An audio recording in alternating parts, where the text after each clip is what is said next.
Gaeaf oer yn cydio, ac mae'r nos yn agosau.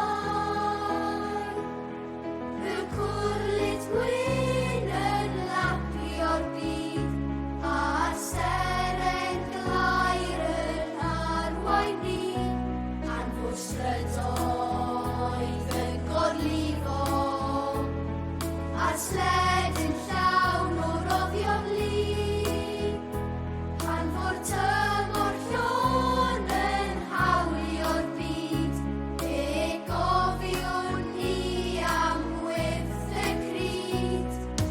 Cofiwn am yr anrheg ddaeth i'n byd ni, yn fab a bach yn Bethlehem dref, yr anwyl a ddaeth yn geidwad i ni gyd, a'r heddwch un i'w gwyrth y cryd. Pan fydd y daith yn ei gorchfygu,